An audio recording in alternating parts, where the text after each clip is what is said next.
Aujourd'hui, je suis sur un étang où je vais cibler les beaux poissons. C'est un plan d'eau où je sais qu'il y a pas mal de brèmes, de carassins, de tanches. Donc là, j'ai monté mes lignes, j'ai pratiquement fini de sonder. Donc je trouve un fond régulier à partir de 11,50 m, environ 2 mètres de fond. C'est une profondeur idéale pour rechercher ces poissons. Donc tout est prêt, on va préparer l'amorce. Pour cette pêche de beaux poissons, je vais utiliser 3 kg d'amorce. Donc là, j'utilise des paquets de la gamme Mainline. Donc je vais utiliser 2 paquets du mélange Margin Mix, qui est une amorce d'assez grosse granulométrie, qui est assez riche, qui va coller. Donc il va me permettre d'avoir un mélange assez riche. Ça va permettre d'avoir un mélange bien nourrissant. Et le deuxième. Et pour finir, le paquet de Super Fin Pole, donc qui va me permettre de faire travailler l'amorce.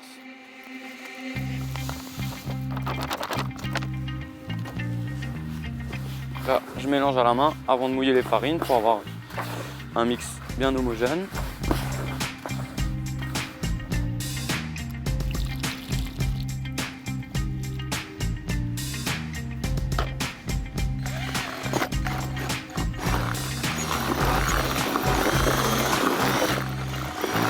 Donc après, c'est important de toujours le faire en plusieurs fois, de rajouter l'eau progressivement, parce que les farines vont absorber quand même pas mal d'eau.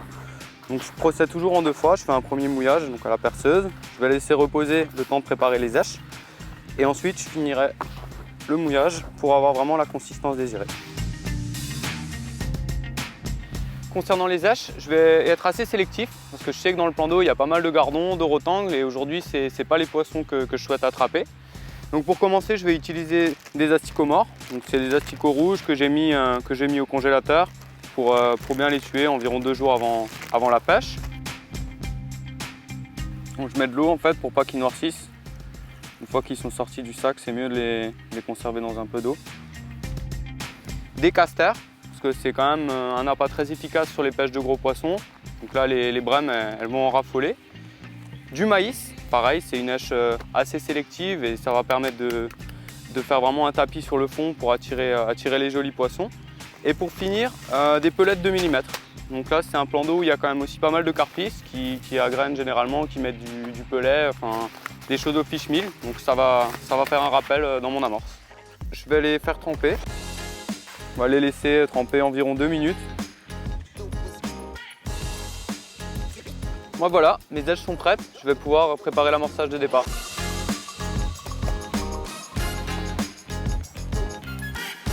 C'est vraiment important de procéder à un amorçage massif au départ. En fait, pour ne pas avoir à rappeler par la suite, pour attirer les petits poissons, l'amorce elle va quand même travailler. Donc c'est important de mettre pas mal au départ, de dresser vraiment une belle table pleine d'èches pour ensuite laisser les beaux poissons s'installer et les prendre par la suite. Là, j'ai mis une douzaine de belles boules, donc je ne les ai pas volontairement mis les unes sur les autres. Je les ai un peu élargies autour de mon cou pour vraiment laisser de la place aux jolis poissons qui vont venir s'installer. Je laisse toujours reposer un petit peu, environ 5-10 minutes, histoire de... Après ça dépend, des fois les jolis poissons arrivent de suite, ça dépend vraiment des jours, mais généralement je laisse quand même reposer le coup après l'amorçage. Ouais. C'est ma base de départ. Après j'ai mis quand même pas mal d'amorces, pas mal d'èches assez sélectives. Donc j'ai mis environ, je dirais, 3/4 de litre d'èches entre les asticots morts, les casters, un peu de maïs. Donc je pense que là il y en a assez pour quelques heures de pêche, donc on verra par la suite si c'est nécessaire de rappeler ou pas. Aujourd'hui, j'utilise 2 types de lignes pour ces pêches de beaux poissons qui sont assez ressemblantes. La seule différence, c'est leur poids. Donc la première, c'est une ligne avec un flotteur d'1,50 g, un flotteur Blue classique avec une grosse antenne bien porteuse que je compte utiliser quand même des appâts qui seront imposants. Au niveau de la plombée, j'utilise pareil, une plombée assez classique, une olivette et en dessous 2 plombs de 10. Ça me permettra d'avoir une ligne assez stable. Pour ces pêches de beaux poissons, il ne faut pas que la ligne elle bouge.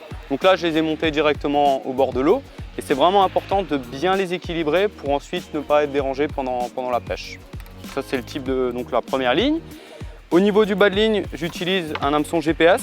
Donc là, c'est un hameçon 18 que j'ai monté sur un bas de ligne N gauche en 13 centièmes. Ça me permettra de t'attraper des belles brèmes, des carassins. Ça, il n'y aura pas de problème. Pour la deuxième ligne, donc la seule différence, c'est la taille du flotteur. Donc c'est exactement le même type, sauf que là, ça sera un flotteur de 3 grammes. Celle-là, je vais l'utiliser s'il y a un peu plus de vent ou alors quand les poissons seront vraiment bien installés pour avoir une ligne et une neige qui sera bien stable sur le fond. Au niveau de l'hameçon, j'ai mis un hameçon un peu plus costaud. Donc là j'utilise un Kaizen, donc c'est la version déjà montée de chez Guru. À la base c'est plutôt un hameçon qui est utilisé pour les pêches de carpodrome. Mais moi j'aime bien l'utiliser aussi là sur les pêches de beaux poissons, quand il y a des grosses brèmes, des carassins et ce type de poisson, ça me permettra, une fois qu'il sera ferré, il pourra plus se libérer. Ma journée elle s'est pas vraiment passée comme j'avais prévu en fait. Au début j'ai pas mal été embêté avec les gardons, les rotangs, j'ai eu du mal à descendre des lignes, c'était assez compliqué.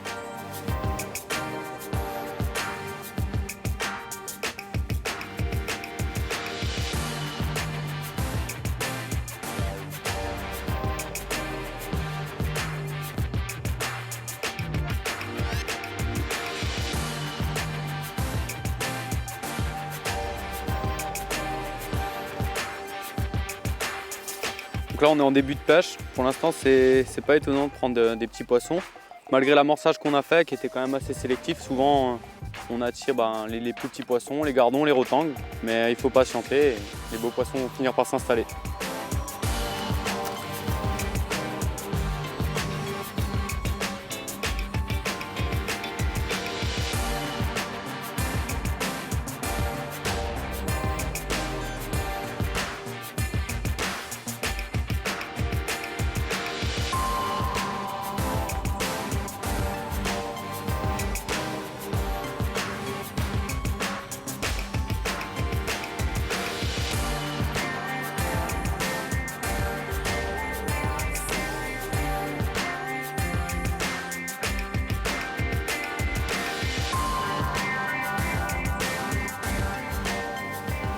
Après une jolie tanche, il y a une petite carpe là qui est arrivée sur le coup. Donc c'est déjà plus les poissons qu'on recherche, donc c'est encourageant pour la suite. Donc j'ai râpé à la main pour refaire un appel. Au final j'ai pris quelques tanches d'affilée. J'ai râpé à la coupelle en espérant pouvoir leur offrir à nouveau un rappel pour les garder sur le coup, mais ça n'a pas fonctionné. Donc malgré que c'est un poisson timide, l'étanche, aujourd'hui il fallait râpeler à la main. Et comme ça j'ai réussi à prendre une paire. Donc d'un côté ça prouve que même quand on a un plan établi, il faut toujours s'adapter aux conditions du jour. Puis au final on a quand même réussi à faire une jolie bourriche de beaux poissons.